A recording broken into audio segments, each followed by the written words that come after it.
How to create a draft league in Fantasy Premier League. Hello everyone, I am Bishaka and welcome to our channel. Now let's get right into the tutorial. Firstly, go ahead and open the Premier League application on your device and make sure that you are signed in.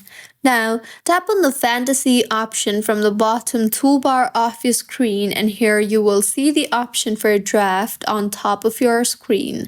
So, tap on the draft option you see there, and here you will see the option for create or join a league option. So, tap on the play now option you see there, and now you will be able to create a draft league.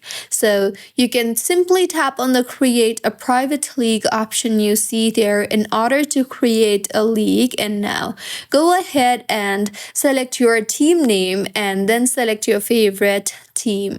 Once done, you will be required to name the team, and you will also be required to select league scoring.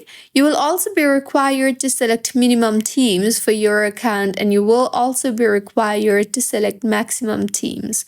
Once done, go ahead and select game week you wish the initial draft to be completed prior to, and then go ahead and select the date and time of your draft. Further, go ahead and select your draft order preference and select your time zone. And if you want to add an additional draft, you can tap on it. You can also tap on the player traders drop down you see there if you want player traders, and finally tap on the terms and conditions checkbox you see there in order to complete the process. Finally, tap on the create league option you see there in order to complete your draft, and this was about how you can create a draft league on FPL. If you find this tutorial helpful, please like the video and do comment if you have any queries. Also, do subscribe to our channel for more helpful tutorials like this. See you on the next one.